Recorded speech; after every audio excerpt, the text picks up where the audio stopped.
Hello' everyone, good morning. আজি পোহৰক দিমগৈ স্কুলত এডমিশ্যন। চ' এতিয়া ৰাতিপুৱা উঠিয়ে পূৰা খানা পিনা বনোৱাত লাগি গৈছোঁ আৰু খোৱা বোৱা সি খোৱা পৰা নুঠোঁতে বনাই কৰি আজৰি হ'লে সুবিধা হয়। তো এয়া চব্জি কাটি লৈছোঁ, এইফালে ব্ৰকলি আলু গাজৰ এনেকৈ ভাজি বনাওঁ, জল্দি ভাত বনাওঁ আৰু তাক জলপান দিবৰ কাৰণে গাখীৰ গৰম কৰিছোঁ। ৰাতিপুৱা এতিয়া তাক জলপান খুৱাই নিম, আহি পেলাই ভাত খাব আৰু যিহেতু আজি এডমিশ্যনহে দিম। Good morning. Good morning. আজি স্কুল যাবা? যাম। কিহত যাবা? এতিয়া যাম। কিহত যাম? স্কুটিত নে কাৰত যাম? স্কুটিত যাবা? যেতিয়া মই কাৰত যাম তুমি স্কুটি চলাই যাবা, হ'ব? তুমি নাযাবা। কিয়? মই চিনেমা চাবলৈ পপকৰ্ণ খাম নেকি? পপকৰ্ণ খাই চিনেমা চাবলৈ যাবা? হা? টোপনি ভাঙিল নে নাই?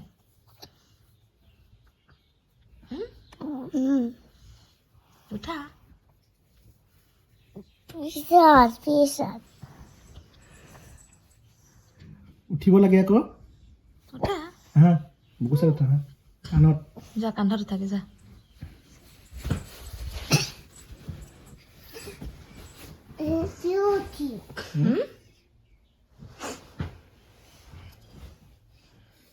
স্কুল যাম দে সেইকাৰণে। নহ'ব, স্কুলত যাব লাগিব স্কুটিত। স্কুল যাম।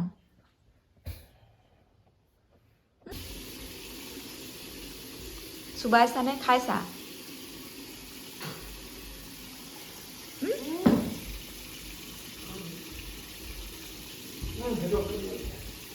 পানীটো অফ কৰি লোৱা।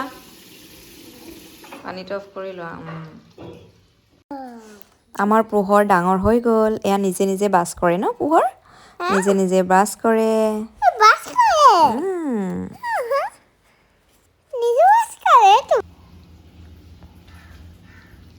কি খাইছা?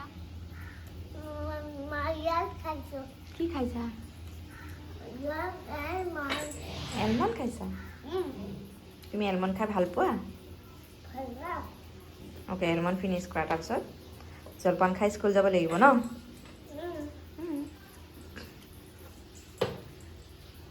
তো এয়া ৰাতিপুৱা মই পোহৰক এনেকৈ কুহুমীয়া গৰম পানী আৰু ৰাতিয়ে তিয়াই থোৱা 4টা এলমণ্ড, এইটো মানে ডেইলি ৰুটিন আৰু ফাৰ্ষ্ট এইটোৱে খায়।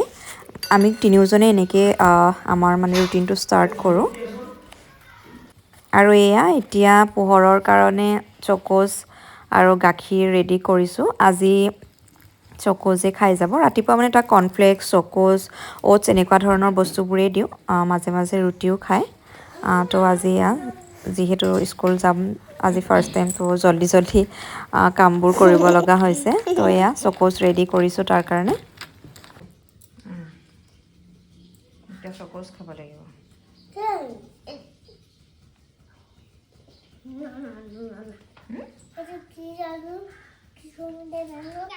আৰু এয়া গাৰ পা ধুই কৰি লৈ আমাৰ পোহৰ কাপোৰ কানি পিন্ধি ৰেডি হৈ গ'ল স্কুল যাবৰ কাৰণে। এইফালে ময়ো পটাপট ওলাই কৰি ৰেডি হ'লোঁ। এতিয়া স্কুল যাওঁ আৰু আমি। আহা জল্দি কৰা পোহৰ। ক'লৈ যাবা এতিয়া? পোহৰ ক'লৈ গৈ আছা? ক'লৈ গৈ আছা?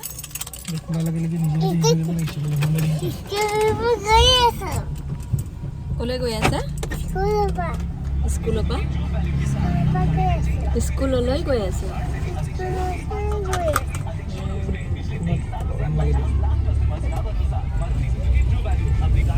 আমি গৈ আছোঁ পোহৰৰ স্কুললৈ। ব'লা।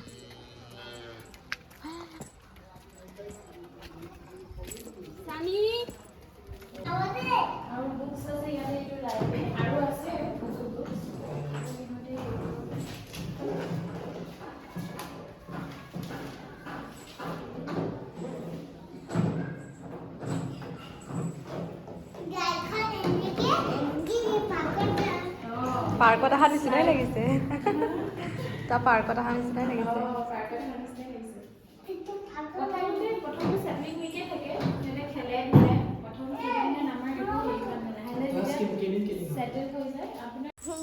এয়া এডমিশ্যন দিয়া হৈ গ'ল আৰু এতিয়া পোহৰে অকণমান এনজয় কৰিছে ইয়াতে পূৰা মানে ফূৰ্তি পাইছে আৰু একদম পাৰ্কত অহা নিচিনাই ফিল কৰি আছে সি স্কুলৰ পৰা আহি এতিয়া এয়া সন্ধিয়া সময়ত পোহৰে এয়া ড্ৰয়িং কৰা ষ্টাৰ্ট কৰি দিছে একচুৱেলি তাৰ কাৰণে আনিছিলোঁ ৱাটাৰ মেজিক বুক 4খন বুক আহে ইয়াতে আৰু 4টা পেনো আহে এইকেইটাত মানে পানী ভৰাই পেলাই পেনকেইটা ইউজ কৰিব পাৰি আৰু পূৰা ৰিইউজেবল হয় পেজবোৰ পূৰা হোৱাইট কালাৰ হৈ থাকে আৰু তাৰ পাছত যেতিয়া মানে পেইনত পানী ভৰাই পেলাই এনেকৈ কৰা যায় কালাৰ কৰা যায় তেতিয়া ধুনীয়াকৈ মানে পিকচাৰবোৰ উজ্জ্বল হৈ আহে 5-10 মিনিটৰ পিছত আকৌ পেজবোৰ মানে হোৱাইট কালাৰ হৈ যায় চ' একদম মানে বেবীক ব্যস্ত ৰখাৰ এটা বহুত ভাল মানে উপায় হয় আৰু পোহৰে খুব এনজয় কৰিছে এইকেইখন কিতাপ মানে আনাৰ পৰা সি ইয়াতে ব্যস্ত যেতিয়াই মন যায় শুৱাৰ পৰা উঠিও কেতিয়াবা আঁকিবলৈ মন যায় কেতিয়াবা ৰাতি শুই থাকি পেলাই মানে সাৰ পালেও তাৰ সেই মানে কালাৰ কৰিবলৈ ইচ্ছা কৰে 2 এদিন তেনেকুৱাও হৈছে চ' আপুনিও যদি নিজৰ বেবীক মানে আধা ঘণ্টা 1 ঘণ্টা আৰামছে সিহঁতে ইয়াতে ব্যস্ত হৈ যায় তো তেনেকৈ ব্যস্ত কৰি ৰাখিব বিচাৰে তো এনেকৈ মেজিক ৱাটাৰ বুক আপোনালোকেও কিনি ল'ব পাৰে এনেধৰণে পেজবোৰ হোৱাইট হৈ থাকে এইখিনি একচুৱেলি পোহৰে অলৰেডি আঁকিছেই পানী দি পেলাই সেইকাৰণে মানে অলপ অলপ কালাৰ উঠি আছে অলপ সময় পাছত কমপ্লিট হোৱাইট হৈ যাব পিছত আকৌ পানী ভৰাই পেলাই যেতিয়া পেইনটো দি ড্ৰয়িং কৰিব তেতিয়া আকৌ ধুনীয়াকৈ কালাৰ আহি যায়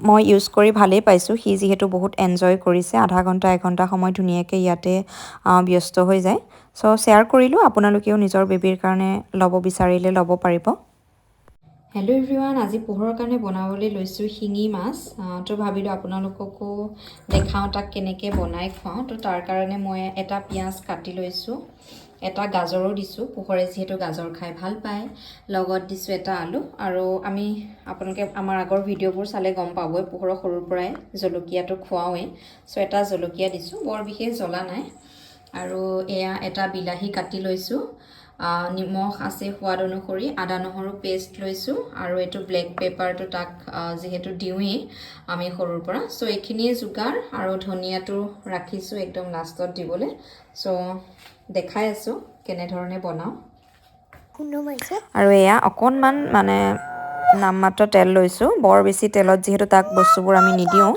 আৰু এতিয়া জাষ্ট অকণমান সময় মানে শিঙি মাছকেইটা তেলকণত একদম জাষ্ট ইয়াতে নিমখ হালধি একো দিয়া নাই অকণমান লৰাই বগৰাই নমাই দিম মানে পূৰা ফ্ৰাইও নকৰোঁ আৰু যাতে একদম কেঁচা হৈও নাথাকে জাষ্ট অকণমান তেলত লৰাই বগৰাই দিয়ে এইখিনি নমাই দিম মই এয়া 1 মিনিটমান সময় এনেকৈ লৰাই বগৰাই দিলোঁ দি পেলাই এতিয়া এইখিনি মই কাঢ়ি থৈ পেলাই চব্জিখিনি ফ্ৰাই কৰি তাৰ পাছত এইখিনি পূৰা উতলিবলৈ এৰি দিম আৰু এতিয়া সেই যিকণ তেল আছে সেইকণ তেলতে চব্জিখিনি বনাম এক্সট্ৰাকৈ আৰু ইয়াত তেল এড নকৰোঁ চ' এতিয়া যিখিনি পিঁয়াজ আলু গাজৰ যিখিনি ৰেডি কৰিছোঁ গোটেইখিনি বস্তু এতিয়া মই ইয়াতে অলপ একদম বহুত বেছিকৈ মই ফ্ৰাই নকৰোঁ জাষ্ট নামটো কৰি তেলত অকণমান লৰাই বগৰাই দিম একচুৱেলি গাজৰে দিছোঁ বুলি কথা নাই আপোনালোকে ইয়াতে বিটো দিব পাৰে বিট দিলেও মানে কালাৰটো খুব ধুনীয়া হয় গাজৰ দিলেও কালাৰটো ধুনীয়া হয় বিট দিলে আৰু ধুনীয়া হয় লগত মটৰো দিব পাৰে একচুৱেলি ভেজিটেবলছবোৰ এনেকৈ বিভিন্ন মানে আইডিয়া কৰি পেলাই সিহঁতক আমি খুৱাব লাগে আৰু এতিয়া যিহেতু সিহঁতক আমি যিমান শাক পাচলি খুৱাম ন সিমানেই ভাল তো ইয়াতে আপুনি নিজৰ বেবীয়ে যিখিনি খাই ভাল পায় চ' সেইখিনি পাচলি এড কৰিব পাৰে মোৰ আজি বিট নাছিলে তো মই অকল গাজৰে এড কৰিছোঁ তো এতিয়া এইখিনি অকণমান সময় লৰাই বগৰাই দিম এইখিনিও মই একদমেই নাভাজোঁ জাষ্ট অকণমান লৰাই বগৰাই দি ইয়াতে সোৱাদ অনুসৰি নিমখ হালধি আৰু যিটো ব্লেক পেপাৰ পোহৰক আমি ইউজ কৰি আহিছোঁ সৰুৰ পৰা তো ব্লেক পেপাৰ অকণমানো দিম দি পেলাই এইখিনি ঢাকি দিম আৰু ব্লেক পেপাৰটো একচুৱেলি সৰুৰ পৰা যদি অকণ আমি সিহঁতক জ্বলা খুৱাওঁ তেতিয়াহ'লে সিহঁতৰ ডাঙৰ হ'লে মানে প্ৰব্লেম নাথাকে চ' সৰুৰ পৰাই এই অভ্যাসটো কৰাব লাগে আমি সেইকাৰণে পোহৰক একদম সৰুৰ পৰা এইটো অভ্যাস কৰাইছোঁ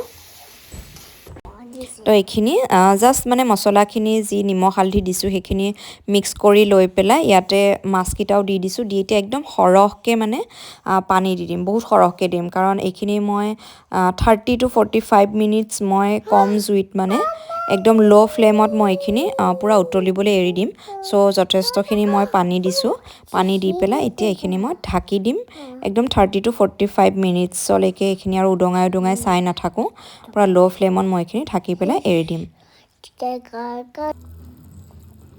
5 মিনিটমানৰ পিছত যেতিয়া এইখিনি উতল এটা আহিব তেতিয়া ধনিয়াখিনিও দি দিম ধনিয়া দিলে মাছৰ যিটো অকণমান কেঁচা কেঁচা গোন্ধ বা সেই ভাৱটো নাইকিয়া হ'ব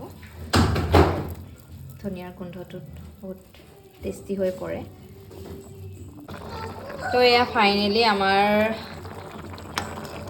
ৰেডি হৈ গ'ল পূৰা ধুনীয়াকৈ এনেকৈ বনালে মানে কি হয় কমেও 45 মিনিটমান লাগিছে তো গোটেই চব্জিখিনিও ধুনীয়াকৈ সিজিয়ে গৈছে আলু গাজৰটোতো বেছি টাইম নালাগে কিন্তু মাছটো পূৰা ধুনীয়াকৈ সিজি গৈছে এয়া অকণমান হেৰিয়ে হৈ গৈছে লৰাওঁতে এতিয়া তো এয়া ৰেডি এতিয়া পোহৰে খাব আৰু তো এয়া ৰেডি হৈ গ'ল পোহৰৰ কাৰণে মাছৰ জোল আৰু এতিয়া এয়া পোহৰে প্ৰথমতে শুকান ভাত অকণমান খাই লৈছে যিহেতু পোহৰৰ ভাষাত মানে বগা মাম আৰু বগা ভাত তো সি যিহেতু বগা মাম খাই ভাল পায় তো প্ৰথমে বগা মাম খাই লৈছে